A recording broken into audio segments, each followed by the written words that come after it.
स्वागत है आपके अपने YouTube चैनल CS एकेडमी में। और जैसा कि आप मैथ का सीरीज़ देख रहे हैं, SSC GD 2023 में जो वैकेंसी हुई थी उसके जितने भी मैथ के प्रीवियस ईयर क्वेश्चन हैं उन सभी क्वेश्चंस को हम देखेंगे। तो ये आपका ये भी प्रीवियस ईयर क्वेश्चन ही है और प्रश्न है आपका, देखो पहला ही प्रश्न है आपके मिश्रण से है। मिश्रण का मतलब क्या है? देखिए, जब दो तीन विलयनों को एक साथ मिलाया जाए तो ये क्या बोला, एक विलयन में 50 लीटर शुद्ध दूध है। ठीक है, 50 लीटर शुद्ध दूध है। 10 लीटर दूध को समान मात्रा में पानी से विस्थापित कर दिया जाता है। मतलब मान लीजिए कि किसी बर्तन में दूध है, शुद्ध प्योर मिल्क है, ये शुद्ध दूध है। इसमें से 10 लीटर निकाला गया, 10 लीटर निकाला गया और इसी के जगह पर 10 लीटर डाला गया। तो निकाला क्या गया इसमें से दूध और डाला गया इसमें पानी, यानी कि विस्थापन हो गया। तो हर बार ऐसे क्या होता है ना कि हर बार दूध की मात्रा घटते जाती है। तो प्रश्न में क्या पूछेगा कि अगर 50 लीटर दूध था शुद्ध दूध तो घटकर कितना रह जाएगा। ठीक है, हर बार आपकी यही प्रक्रिया दोहराई जाएगी। ठीक है, जैसे मान लीजिए यहाँ पर अगर 50 लीटर अगर शुद्ध दूध है, 10 लीटर दूध को निकाला गया और पानी मिलाया गया, तो हम देखेंगे 50 में से अगर 10 निकाला गया और बट्टा में क्या लिखेंगे 50, टोटल ये टोटल 50 का 50 ही रह रहा है, 50 से कम नहीं हो रहा है, 50 ही रह रहा है। कह रहे हैं फिर 10 लीटर मिश्रण को पानी से प्रतिस्थापित किया गया, यानी यह क्रिया एक बार और की गई, यानी पुनः 50 में से 10 लीटर निकाला गया और फिर क्या बोला, स्थापित किया जाता है और यह क्रिया एक बार और दोहराई जाती है। मतलब एक बार और की गई तो 50 माइनस 10 बटा 50। तो ये आपका क्या हो जाएगा, 50 गुणा 40 बटा 50 गुणा 40 बटा 50 गुणा 40 बटा 50। तो 50 से 50 कैंसिल, 2 जीरो से 2 जीरो कैंसिल। अगर हम इसको काटें तो 5 अठे 40। ठीक है, तो अब गुना करिए, अब 4 चौका 16 है ना, 4 चौका 16, 16 अठे क्या हो जाएगा 128 भागा 5। तो 8 दूनी 16, 2 दूनी 4 और 1 5, 1 दूनी 2 और 1 अंक के बाद दशमलव, यानी शुद्ध दूध कितना रह जाएगा बच्चे, शुद्ध दूध रह जाएगा 25.6 लीटर। ठीक है, तो शुद्ध दूध की मात्रा रह जाएगी 25.6 लीटर। तो जब भी ऐसा प्रश्न आएगा तो हम क्या करेंगे, जितना भी आपका मात्रा हो, है ना, कौन सी मात्रा, शुद्ध मात्रा गुना, हम उसमें से मात्रा को घटाएंगे और लिख देंगे। तो आपको करने की ज़रूरत नहीं, बेहद आसान सा मिश्रण का प्रश्न है। ठीक है, तो चलिए आगे बढ़ा जाए। नेक्स्ट देखो, ये प्रश्न जो है आपका, ये प्रश्न चक्रवृद्धि ब्याज से संबंधित है। लेकिन प्रश्न में क्या बोला, यदि वार्षिक चक्रवृद्धि ब्याज के मामले में 1 लाख की राशि को 2 समान वार्षिक किस्तों में, देखो 2.3/4% चक्रवृद्धि ब्याज प्रति वर्ष की दर से वापस की जानी है। तो सबसे पहले हम इसका फ्रैक्शन निकालेंगे। हम 4 दूनी 8, 8 और 3 11, 11/4 गुणा 100 क्या आएगा बच्चे, 11/400। तो चक्रवृद्धि ब्याज में क्या होती है ना कि हमेशा प्लस होती है, बढ़ती है। यानी अगर हम देखें तो हमारी धनराशि मूलधन, ये आपका पहले क्या होता है मूलधन, 1100 था, सॉरी 1100 नहीं 400 था, वो 11 के बढ़ने से कितना हो गया 411। तो ये वर्तमान हो गया। वर्तमान का मतलब क्या होता है, अमाउंट हो गया। चूंकि जब बात किस्त की होगी तो अगर आप पहली बार अगर आप कंपाउंड इंटरेस्ट का क्वेश्चन पढ़ रहे हैं तो याद रखेंगे, किस्त के प्रश्न जब भी होंगे वो पहले वर्ष में वृद्धि होगी और दूसरे वर्ष में उसका पावर 2 हो जाएगा स्क्वायर। जैसे 4 का स्क्वायर क्या हो जाएगा बच्चे 1600। ठीक है, ऐसे ही 411 का स्क्वायर आपको करना है। ठीक है, ऐसे ही आपको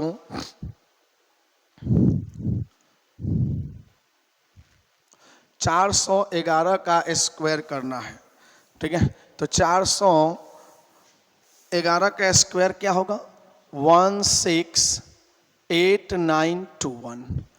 तो 1,68,921 ये हो जाएगा। तो कंपाउंड इंटरेस्ट में किस्त वाले में क्या होता है कि आप एक बात याद रखेंगे हमेशा कि किस्त का मान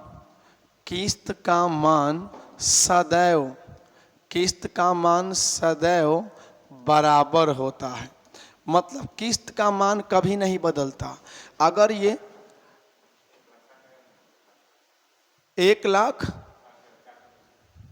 देखो 68,921, तो 1,68,921 इसको करने के लिए 411 को इतना ही करने के लिए हमें क्या करना होगा, 411 से पुनः गुना, और जितना उधर उतना ही इधर करना होगा, ठीक है। मतलब कि आपको गुना क्या करने हैं, बराबर करने हैं, आपको गुना बराबर करना है। और जब गुना बराबर करेंगे तो वैल्यू इतना ही आएगा, 1,68,921। लेकिन जब यहाँ पर गुना करेंगे तो आपका क्या आएगा, 4 एकम 4, 4 एकम 4, 4 चौके 16, 1,64,420। तो इसको अगर हम देखें, हमने 400 का स्क्वायर किया था तो ये आ जाएगा आपका 400 का स्क्वायर। तो हम इन सबको जोड़ेंगे तो 0 0 4, फिर आएगा 4 6 6 12, 3,24,400।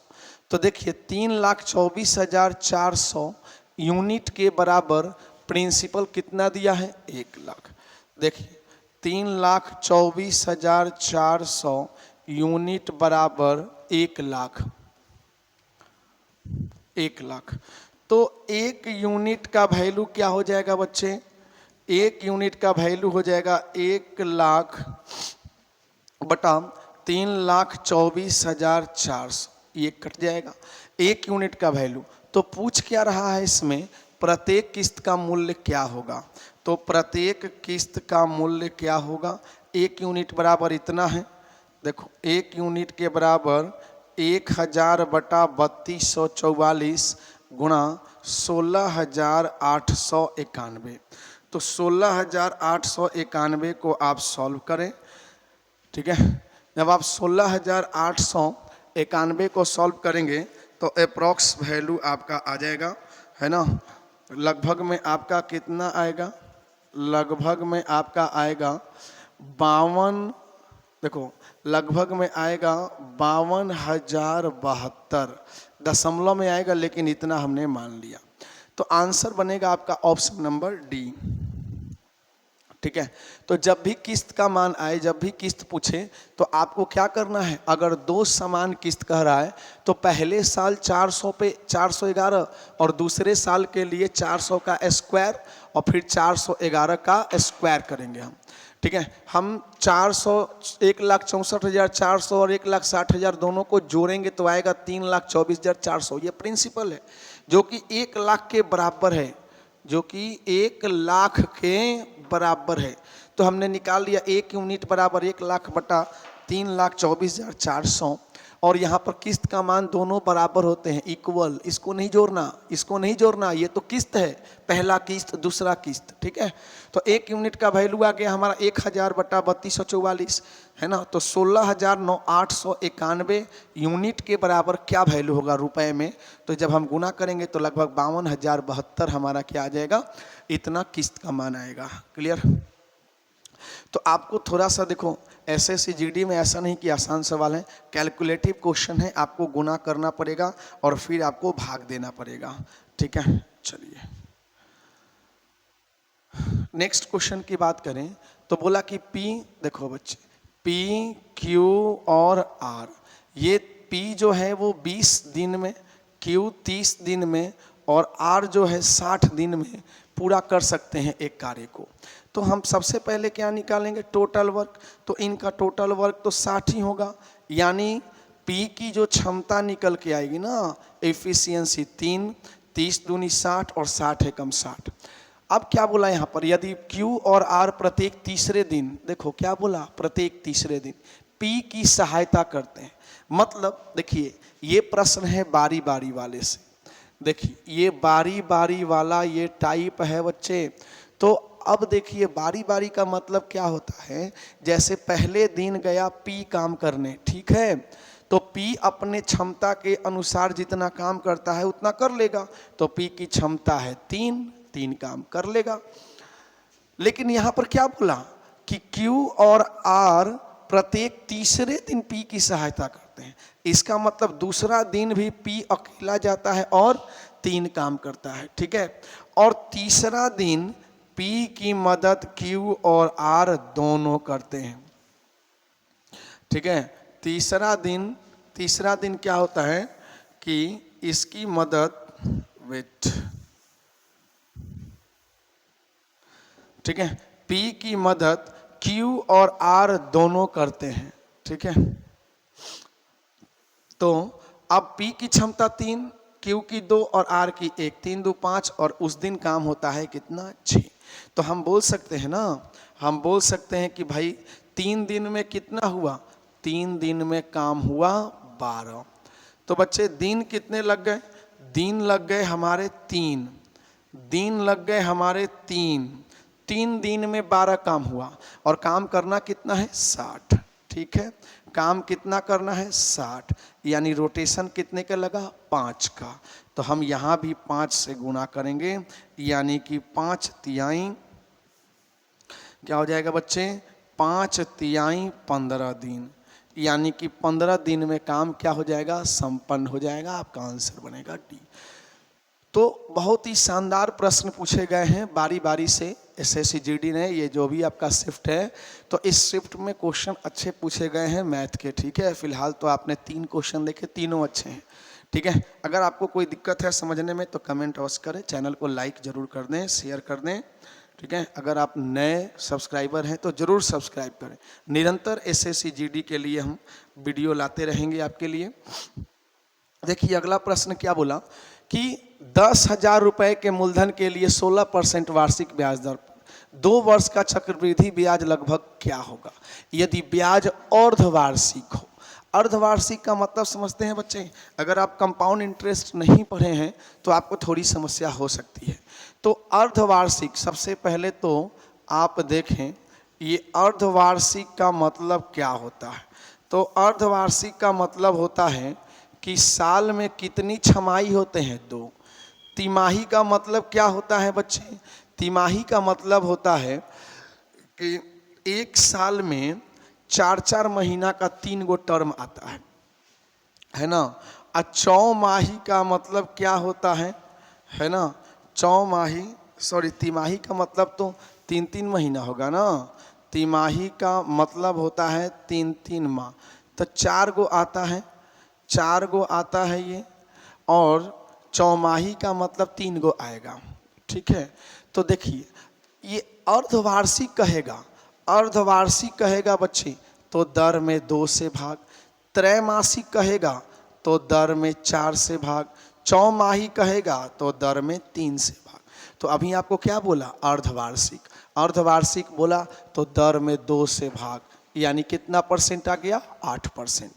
तो बच्चे 8% का फ्रैक्शन क्या होता है, वैल्यू, फ्रैक्शन होता है 8% का 2/25, 2/25, यानी कि 25 था बढ़कर 27 हो गया, है ना।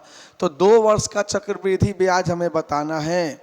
तो 2 वर्ष का मतलब क्या है कि हमें इसको, इस टर्म को लिखना पड़ेगा 4 बार, हमें इस टर्म को लिखना पड़ेगा 4 बार। क्यों, क्योंकि 2 वर्ष में जो अर्धवार्षिकी आते हैं वो कितने आते हैं, चले तो हमें इसका कितनी बार लिखना पड़ेगा, हमें 4 बार लिखना पड़ेगा, गुना ज़्यादा करना पड़ेगा। तो 25 पे 27, 25 पे 27, हमें इसको कितनी बार लिखना पड़ेगा, हमें इसको लिखना पड़ेगा 4 बार, 25 पे 27। तो 25 25 ये तो गुना करते रह जाएंगे हम।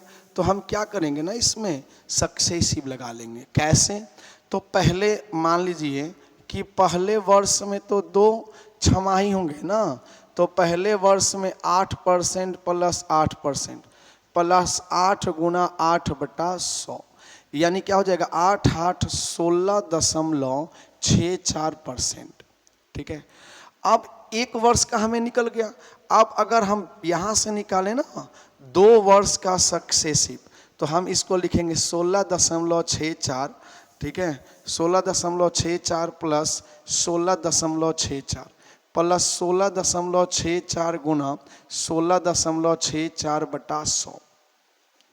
यानी कि अगर हम इसको हल करें 16.64 का अगर हम गुणा करें तो लगभग में 16 दूनी 32 36.64 आना चाहिए लगभग।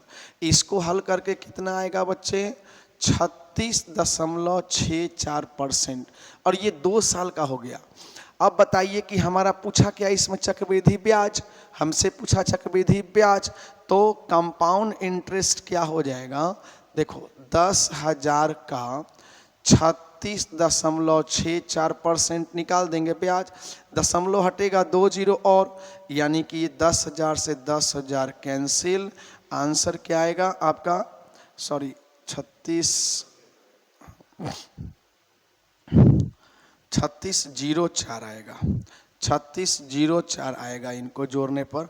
तो हमारा आंसर क्या आएगा बच्चे 3604, यानी कि इतना रुपया हमारा क्या आ जाएगा, आंसर आ जाएगा। ठीक है, इन सबको अगर हम जोड़ेंगे तो 3604% आएगा। और इन सब का आंसर क्या आएगा भाई, ब्याज क्या आएगी, तो 3604 रुपया इसका ब्याज। तो ये भी एक तरीका बहुत ही बढ़िया है कि मान लीजिए कि अगर 2 साल दे दिया तो 4 टर्म यूज होंगे। पहले 6 माह में 8% हमने ऐसा करके क्या किया, 1 वर्ष का निकाल लिया। हमने कितने वर्ष का निकाल लिया, 1 वर्ष का निकाल लिया। अब 2 साल का कह रहा है तो इसी टर्म को लिख देंगे, है ना। 16.64 प्लस 16.64 प्लस 16.64 गुना 16.64/100। जब इसको हल करेंगे हम तो हमारा रिजल्ट आएगा 36.04, जो कि कंप्लीट CI ही आ गया डायरेक्ट। तो डायरेक्ट CI आ गया। अब हम 10,000 का 36 क्या करेंगे 04 निकालेंगे तो हमारा 3604 रुपया ही आंसर आएगा। यानी हमने किया क्या, x plus Y plus X into Y बटा 100, इस पर हमने निकाला है। क्लियर, ठीक है। आइए आगे बढ़ा जाए। तो अगला प्रश्न बोला, देखो ये 5वां प्रश्न है आपका, बोला कि 0.25। तो देखो इनका गुना करेंगे हम 3 का x, या हम डायरेक्ट x का वैल्यू करें तो हमारा इनका गुना हो जाएगा आपस में 0.25 गुना 8/3। ठीक है, अब ये दशमलव हटेगा तो बट्टा में क्या होगा 100, तो 25 चौका 100 और 4 दूनी 8। तो बच्चे 2/3 यानी कि 0. क्या आएगा 66 आपका आंसर आएगा। क्लियर, चलिए अगले प्रश्न में चलते हैं। 6ठे प्रश्न को देख लिया जाए एक बार। यदि एक प्राकृत संख्या को, देखिए प्रश्न में क्या बोला, प्राकृत संख्या को 2, 3, 4 से विभाजित करने पर प्रत्येक स्थिति में 1 शेष बचता है। ठीक है, तो 3 अंकों की सबसे छोटी प्राकृत संख्या क्या है। तो 3 अंकों की सबसे पहले तो हम क्या करेंगे, 2, 3 और 4। बच्चे आप 2, 3 और 4 का क्या निकाल लें, 2, 3, 4 का एलसीएम निकालें। और 2, 3, 4 का एलसीएम क्या होगा 12 होगा। अब प्रश्न में क्या बोला कि 3 अंकों की सबसे छोटी प्राकृत संख्या क्या है ना, जिस समय कह रहा है कि विभाजित करने पर 1 शेष बचता है। तो वह कौन सी संख्या है जिसमें से 1 घटा दें तो 12 से कट जाएगी, आपका आंसर वही होगा। ऐसी संख्या जिसमें से हम 1 घटा दें तो वह 12 से विभाजित हो जाएगी, आपका आंसर वही होगा। तो आंसर सामने दिख रहा है कि 9 में से अगर 1 घटा दें तो 108 होगा, और 108 12 से कटेगा, आंसर बनेगा 109। वैसे अगर आप इसको बनाना चाहें तो हमारी संख्या क्या हो जाएगी बच्चे 12k + 1, है ना। अब हम k का मान क्या ले लें ऐसा, तो k का मान 9 लेने पर ही वैल्यू हमारा आएगा, संख्या निकल कर आएगी 12 गुना 9 + 1, 12 9 108 और 1 109। तो वो संख्या हमारी कौन सी है 109 है। ठीक है। देखो बच्चे, अगला प्रश्न आपका आ गया। तो बच्चे देखिए, इसमें औसत चाल हमें निकालनी है। तो औसत चाल हम कैसे निकालेंगे? देखिए, औसत चाल के 3 फॉर्मूला हमने आपको बता दिया।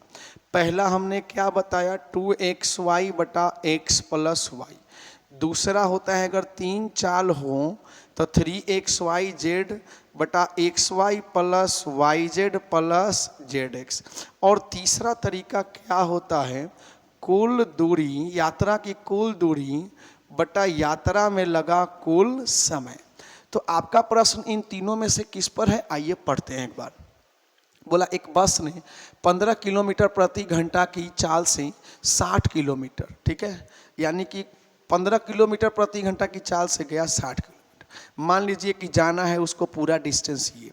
तो पहले वो 60 किलोमीटर जो गया ना, वो किस स्पीड से गया, 15 किलोमीटर प्रति घंटा की चाल से। फिर बोला 25 किलोमीटर प्रति घंटा की चाल से 100 किलोमीटर, यानी कि अगला जो 100 किलोमीटर गया बच्चे, वो गया कितना, 25 किलोमीटर प्रति घंटा की चाल से। और फिर बोला 5 किलोमीटर प्रति घंटा की चाल से 20 किलोमीटर, और अगला 20 किलोमीटर जो गया वो 5 किलोमीटर प्रति घंटा की चाल से। तो आपको यहाँ पर औसत निकालनी है ना, तो औसत हम कैसे निकालते हैं? अच्छा एक बात बताइए कि अगर आपसे पूछे कि समय क्या होता है, तो आप सीधा बताएंगे समय बराबर होता है दूरी बटा चाल। समय होता है दूरी बटा चाल। तो इसमें कितना समय लगा होगा, तो 15 चौका 60 यानी कि 4 घंटा। इसमें कितना समय लगा होगा, 25 चौका 100, 4 घंटा। इसमें कितना समय लगा होगा, तो 4 घंटा लगा होगा। तो देखिए, हम अब आराम से औसत चाल निकाल पाएंगे यहाँ पे। तो औसत चाल कैसे निकालेंगे, कुल दूरी हो गया 60 20 100 यानी कि 180 किलोमीटर। टोटल समय 4 3 12। तो बच्चे ये आएगा किलोमीटर प्रति घंटा, और हमें चाल चाहिए मीटर प्रति सेकंड में। तो मीटर प्रति सेकंड के लिए हम 5/18 से गुना करेंगे। 18 दहाई 180, 2 पंजे 10 और 2 छिक्का 12। तो क्या आएगा बच्चे, 25/6 मीटर प्रति सेकंड आपका आंसर बनेगा। आंसर बनेगा बी। तो बहुत ही शानदार क्वेश्चन, बहुत ही बढ़िया, आपके एवरेज का प्रश्न है, ठीक है। चलिए आगे बढ़ा जाए। नेक्स्ट देखिए क्या बोला प्रश्न में, पढ़ा जाए इसको, कि एक चोर 12 मीटर प्रति सेकंड की चाल से दौड़ना शुरू करता है। देखिए मान लीजिए कि ये चोर है, तो सबसे पहले चोर भागती है। ऐसा होता है क्या कभी कि पुलिस पहले भाग जाए? कभी नहीं होगा। चोरी जब होती है तो पहले चोर भागता है, और चोर भागा कितना के स्पीड से भागा, तो चोर भागा 12 मीटर प्रति सेकंड के स्पीड से। ये चाल है उसकी। कितना समय तक भागा, ये देखो आप, 10 सेकंड तक। तो कितनी दूरी तय कर लिया वो, 120 मीटर। तो बच्चे आपने देखा कि एक चोर जो है चोरी किया और भागना शुरू किया, और वो क्या किया, 120 मीटर दूरी वो तय कर लिया। 10 सेकंड में कितना दूरी तय कर लिया, 120 मीटर का दूरी तय कर लिया। ये बात पुलिस को पता चली। तो पुलिस उसी दिशा में भागना शुरू कर दिया। तो बच्चे जहाँ से चोर भागा है ना, वहीं से सिपाही जी भागेंगे। और सिपाही की स्पीड क्या है, तो देख लो आप, 14.5 मीटर प्रति सेकंड की चाल से चोर पकड़ने के लिए दौड़ना शुरू करता है। तो पुलिसकर्मी द्वारा चोर को पकड़ने में कितना समय लगेगा? तो हमने आपको एक बात बताया है, ठीक है, कि जब एक ही दिशा में ये चलेंगे ना, जब एक ही दिशा में चलेंगे, आप याद रखें, एक ही दिशा में क्या होता है, एक ही दिशा में चालों का अंतर होता है। एक ही दिशा में जब ये चलेंगे तो चालों का अंतर होता है। यानी इन दोनों के बीच में चालों का अंतर कितना है, तो इन दोनों के बीच में चालों का अंतर है 2.5 मीटर प्रति सेकंड, है ना। जब तक पुलिस भागता, चोर कितना दूरी तय कर चुका है, तो चोर जो है 120 मीटर की दूरी तय कर चुका है। इनके बीच में पुलिस प्रति सेकंड कितना कवर कर रहा है? 2.5 मीटर प्रति सेकंड की गति से भाग रहा है। मीटर से मीटर कटेगा, दशमलव हटेगा, यानी 120 पर एक जीरो लगेगा बटा 25।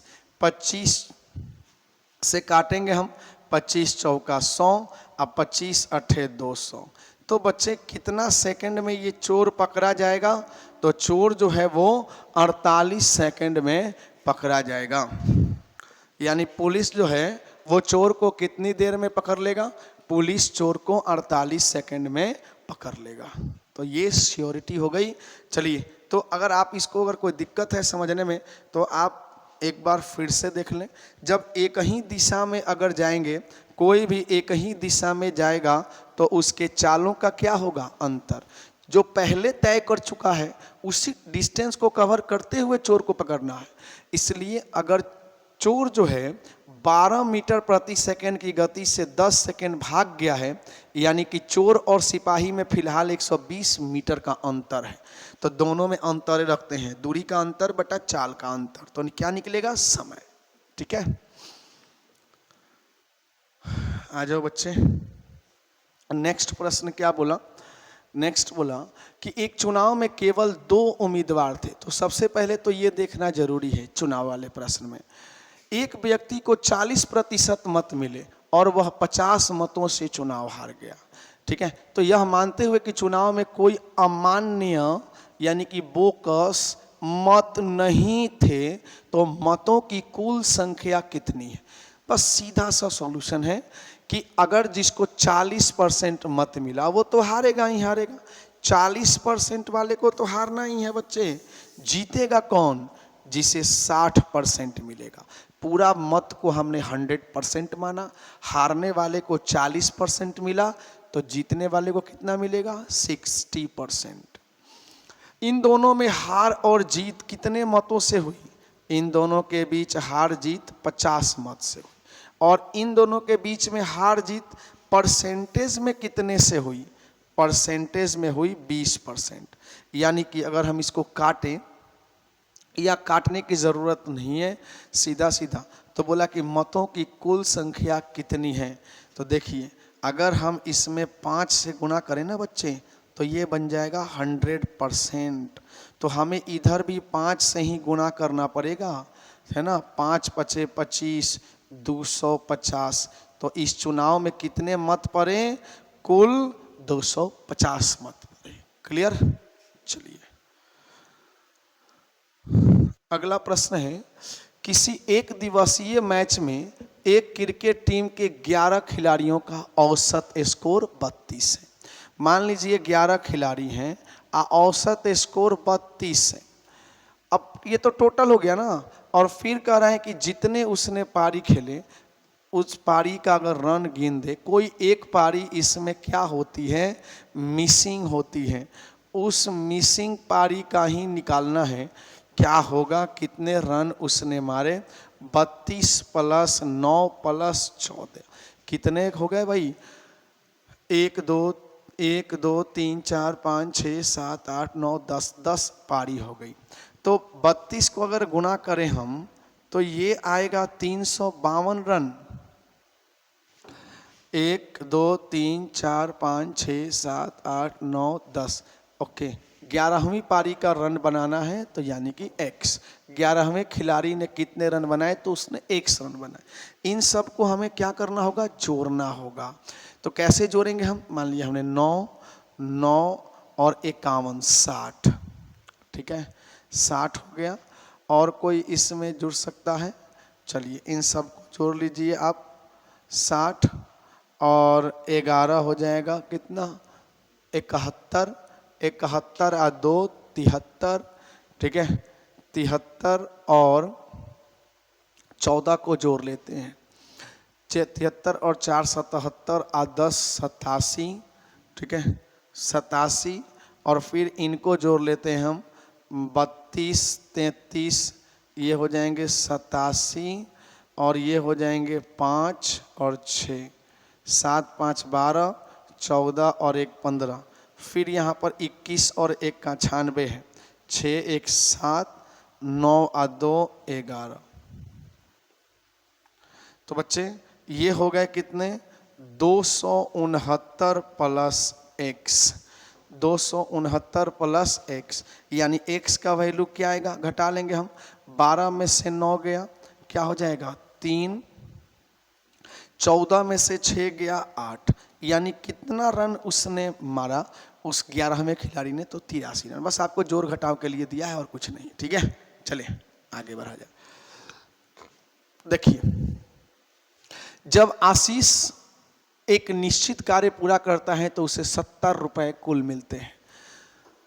तो बच्चे आशीष जब कोई काम करता है ना तो आशीष को कितने रुपए मिलते हैं, आशीष को 70 रुपए मिलते हैं। जब कनिका समान कार्य करती है, ठीक है बच्चे, जब कनिका कोई समान कार्य करती है तो उसे कितने मिलते हैं, 165 रुपए कुल मिलते हैं।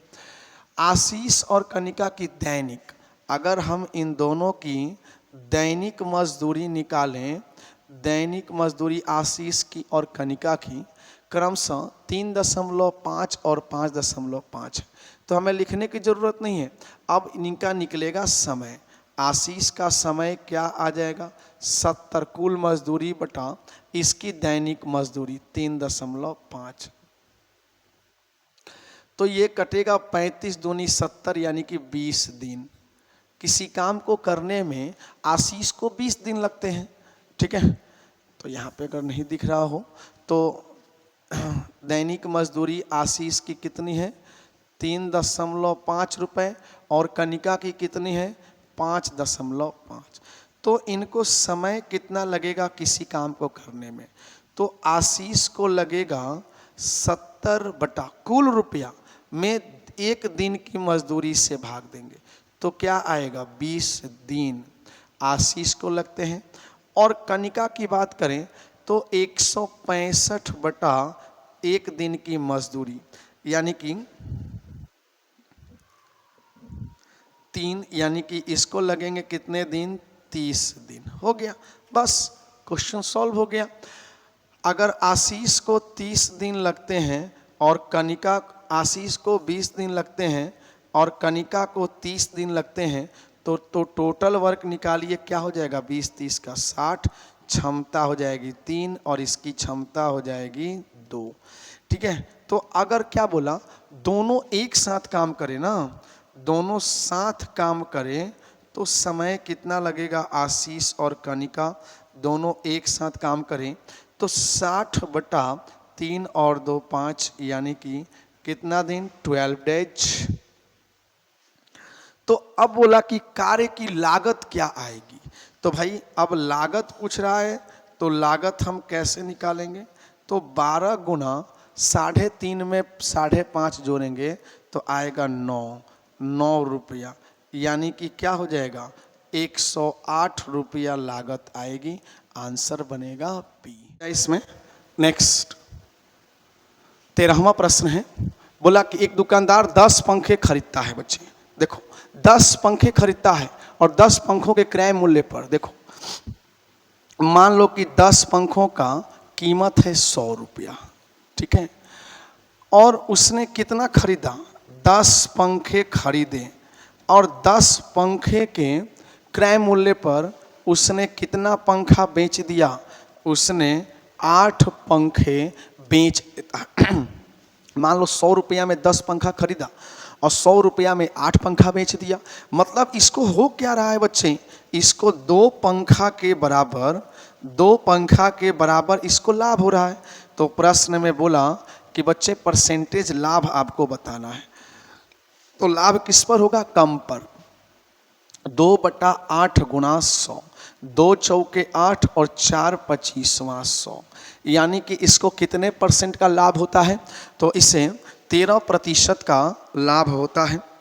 आगे बढ़ा जाए, नेक्स्ट 20। देखिए क्या बोला कि एक कस्बे में 5500 लोग हैं। देखो ये एलिगेशन का है, ठीक है, एलिगेशन का प्रश्न है और आप इसे ना एलिगेशन पर ही बनाओ। पुरुष यानी कि मेल मतदाताओं की संख्या कितनी है 11%, ठीक है। और फीमेल महिला मतदाताओं की संख्या में वृद्धि कितना हुई 20%। और ओवरऑल कितनी हुई, मान लीजिए कि यहाँ पर पहले 5500 थी, बढ़कर 6303, यानी कि 6330 में से अगर 5500 घटा दें तो यह आएगा 0, 3, 13 में से 5 गया 830। तो परसेंटेज वृद्धि अगर हम निकालें तो 830 बटा 5500 गुणा 100, 0 से 0 कैंसिल, ठीक है, 2 0 से 2 0 कैंसिल, 5 से काटेंगे हम इसको, या हाँ काट दीजिए 5 से, 5 एकम 5, 5 इका 30, 166 बटा 11, 166 बटा 11%, ठीक है, 166 बटा 11% आपको रखना पड़ेगा यहाँ पे बच्चे। एक ये मिश्रण का परसेंटेज है, तो हम क्या करते हैं ना कि 11 से सब में गुना कर देते हैं, सब में 11 से।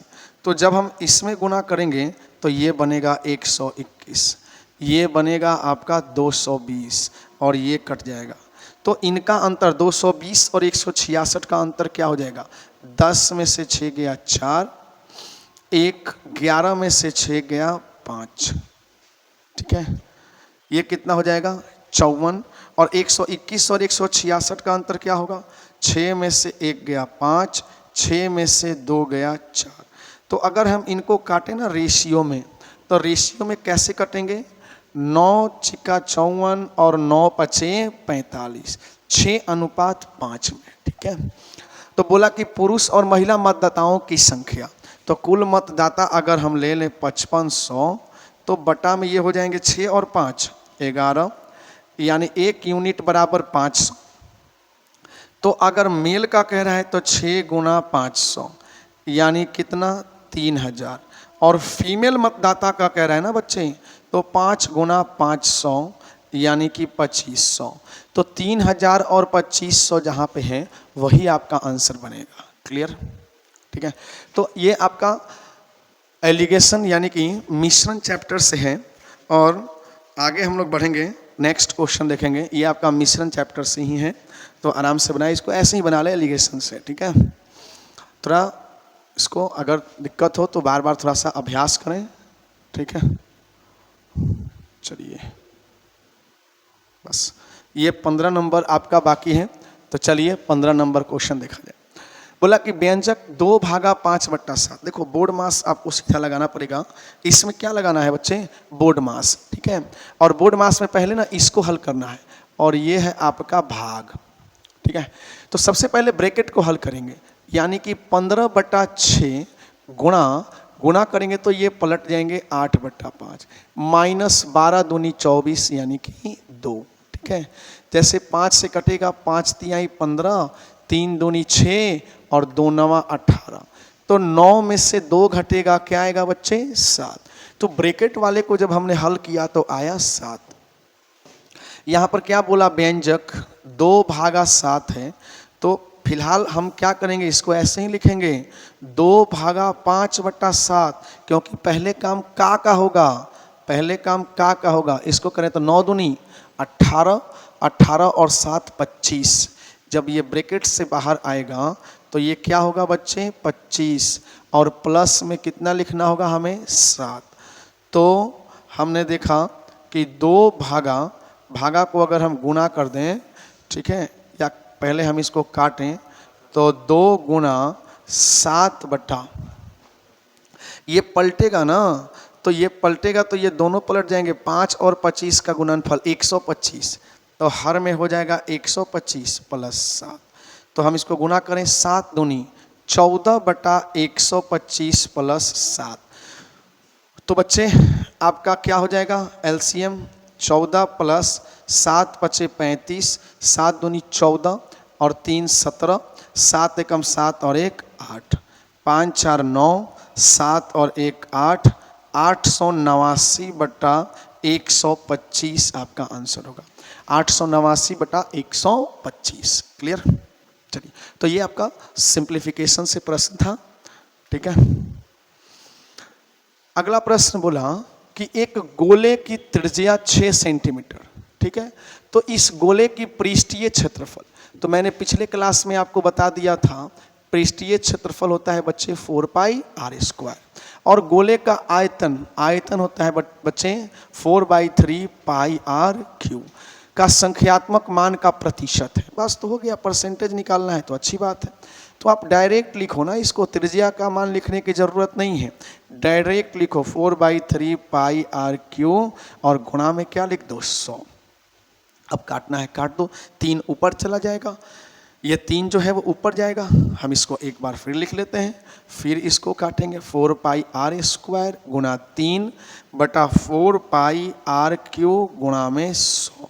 तो अब हम इसको काट देंगे आराम से, 4 से 4, पाई से पाई, आर स्क्वायर से आर स्क्वायर, ठीक है। और अब यहाँ पर बचा क्या हमारा, अब हमारा बचा 3/r इंटू 100। अब हम यहाँ पर r का मान रख देंगे, और r का मान कितना है 6 सेंटीमीटर।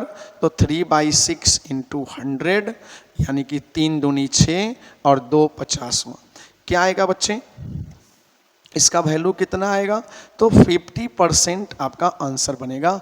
आंसर बनेगा ऑप्शन नंबर ए, आपका आंसर होगा। तो मेंसुरेशन का प्रश्न है, ठीक है। चलिए आगे बढ़ा जाए, नेक्स्ट प्रश्न देखिएगा। ये प्रश्न है आपका, कह रहा है कि एक 17 नंबर, एक वस्तु के अंकित मूल्य पर ग्राहक को 4.5% की छूट दी जाती है और एक लड़की ने 191 में वस्तु खरीदी, तो वस्तु का अंकित मूल्य क्या होगा। तो MP बराबर क्या होता है CP गुणा 100, और बटा में क्या होगा जितना छूट मिला।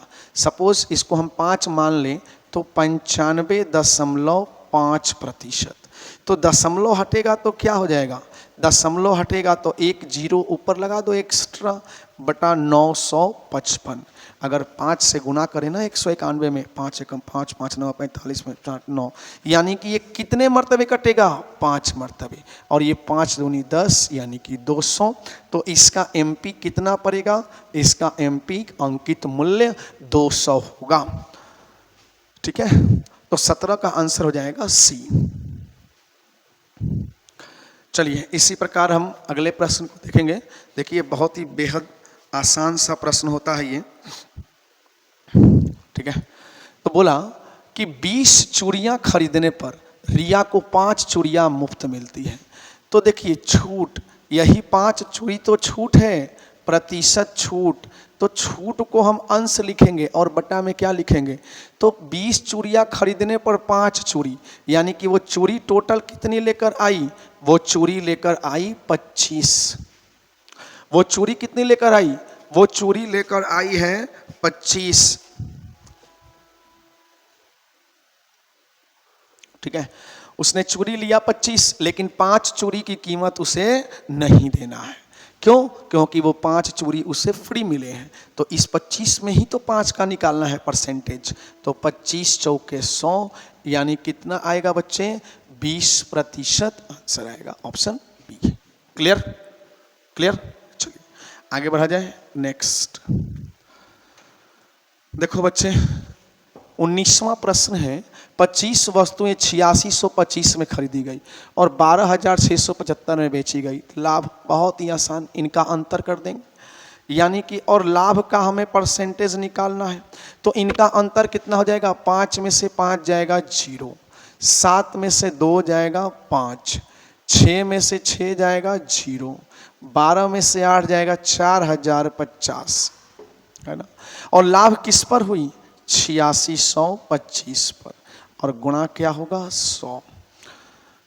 आप चाहें तो 5 से काट दें, 5 एकम 5, 3 36, 5 सते 35, 5 दूनी 10, 5 पचे 25। फिर 5 से काट दो, 5 अठे 40, 5 एकम 5 0। फिर 5 से काटो इसको, 5 तिहाई 15, 5 चौके 20, 5 पचे 25, 5 एकम 5, 5 छिके 30 और 5 दूनी 10।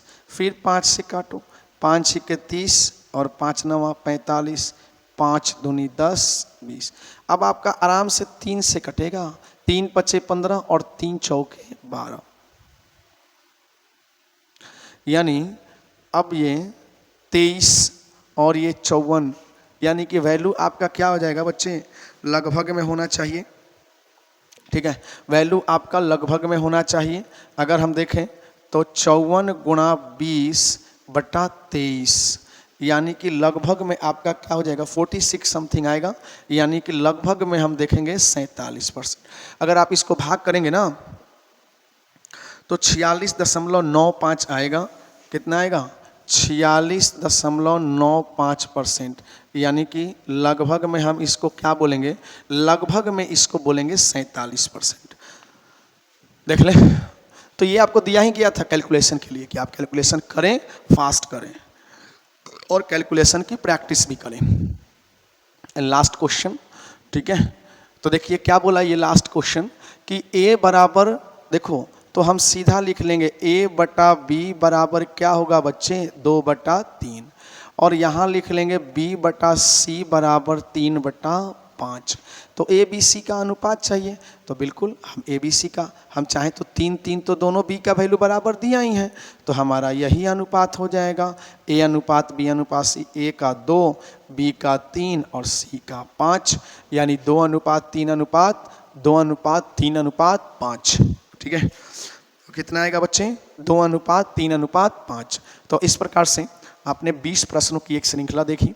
ठीक है, और कहीं भी कोई दिक्कत है तो आप उसको 2 बार 3 बार अवश्य रिमाइंड करके देखें और उसको समझने की कोशिश करें और अवश्य हल करें। ठीक है, चैनल को लाइक शेयर और सब्सक्राइब अवश्य कर दें। धन्यवाद।